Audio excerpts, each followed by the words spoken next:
I read a column to the New York Post that really hit a nerve this week about Harry should pulp this book, that now we've had this dramatic event, we've lost the Queen, his father is now king, and he made a statement saying it's time to honour my father, King Charles III.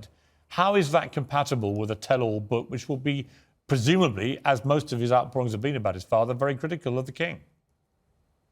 Yes, I think they're not at all compatible. And I think this must in some ways be a very lonely time for Harry. By all accounts, on the day of the late Queen's death, he was having to arrange his own travel arrangements and was being reminded of the fact that had he been part of the family still, he'd have been, looked after by them, but he had to sort of go his own way because he said he'd go his own way. Now he's seeing some of the costs of that. One of the costs of it, I'm sure, is a certain coldness for members of the family. How could you not guard what you say when a family member has said so many things about the family and is wanting to say more? How could he expect, he or what expect, to be treated entirely warmly? And they've already said so many untrue things about the royal family, so many hurtful things, and are promising more to come. Of course he should pull the memoir. It's the decent thing to do. He made plenty of money from other deals, from Netflix, from Spotify and others. Doesn't need to release the memoir now. I completely concur with that. But Paula, you think he should be able to publish the book? Of course he should. Of course he should. Why? He should have the opportunity to have his say. He hasn't stopped yapping for 2 years.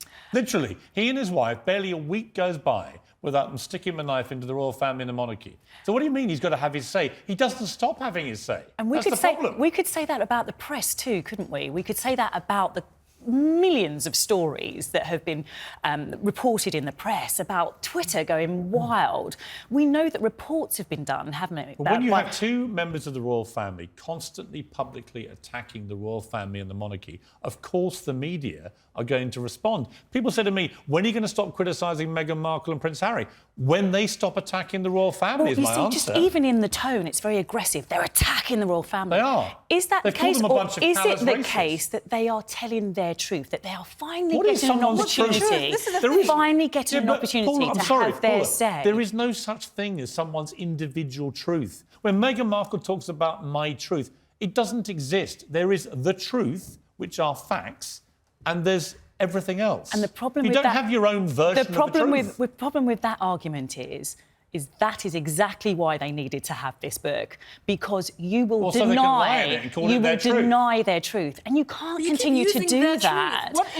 Why should they be allowed to tell blatant lies about the royal family? Well, because they don't believe they are telling blatant lies. Let me give you an example. And we don't know. Meghan Markle told Oprah Winfrey that their son Archie was not going to be a prince because of his skin colour. That's what she inferred in that answer. Right? So now, you're very careful there, Piers. As you may now know... You're very careful there, Piers. That is what she inferred. Well, it's not what she said, which is how you started this conversation. And this is why we need to be careful, because this is such an emotive topic during this, of course, exceptionally sad period of time where we know that they are a grieving family and we know that they have done their absolute best to show a united front. I'm not talking about now. I'm talking about when this book lands. Tony, I think it's going to be like an unexploded bomb when this thing goes off. It's going to be something which has been ticking away. I know the palace are incredibly concerned, much more so now Charles is king, because they also fear Harry might have a go at Camilla, who's now the Queen Consort of this country, and try and settle scores going back to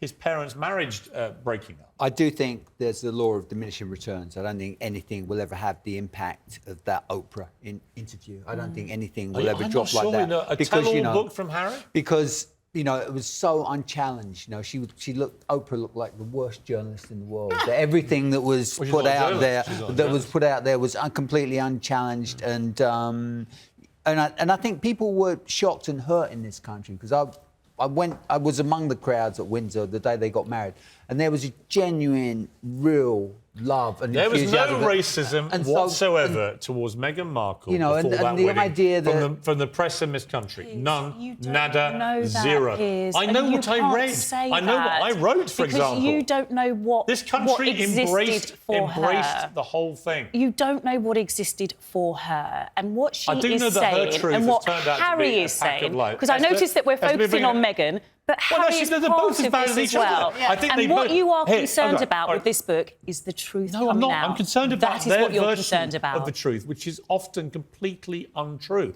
Esther, here's my problem with it. Yeah. If all they did was tell the truth, that's one thing. But 17 different statements from the Oprah interview alone were proven to be untrue. We still don't know who this supposed royal was who raised concern which I have about a big their child's skin because colour. I do wish that they actually said who it was, because I thought it was very immature for them to not smears them all. I don't have a problem with Harry coming out with the book, actually. He's led quite an extraordinary life. No, 10 years in the army, you know, I don't have a problem with that. But I think I suspect, with good reason, that it's not going to be tasteful, that it could be an attack on Camilla. But surely he understands now sort of the fictional truth behind Meghan's disastrous experience. Well, let me ask. I'll tell you what. Let me ask Douglas Murray. Douglas, there's a kind of perception here that they're doing all this because it plays really well for them in America. But the New York Post cleared its front page for a very mocking image of Meghan Markle recently, looking like a toddler in a tiara, throwing tantrum after tantrum. What is the mood, you think, amongst the majority of Americans about what they've been doing? Well, there's a deep skepticism about it. Some support, but also I think just a lot of embarrassment at it.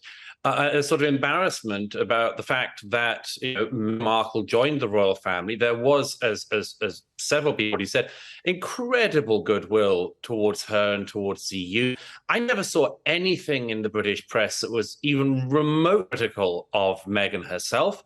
On the day itself of the wedding, it would have been a happier day. The sight of Prince Charles walking his new daughter-in-law up the aisle, escorting her mother in St. George's Chapel. It was such a sign, as it was the photographs of the Queen meeting her first great-grandchild of Meghan and Harry. These were such healing things, and there was so much goodwill around the world. And I'm afraid that Meghan and Harry have, through their own actions, just thrown that goodwill away on both sides of the Atlantic. And the trouble started, actually. The trouble started when the whole fury over her father blew up and her decision to then completely disown him. And from that moment on, you can see the trajectory of the criticism in the media building and building, because they then embarked on this huge victimhood tour where they kept being rankly hypocritical about things like, preaching about carbon footprint and catching private jets all the time and so on, but also constantly whining, playing the victim, the complete antithesis of what the Queen, for example, stood for. Douglas, thank you for joining me. As always, spot on. Thank you to my panel.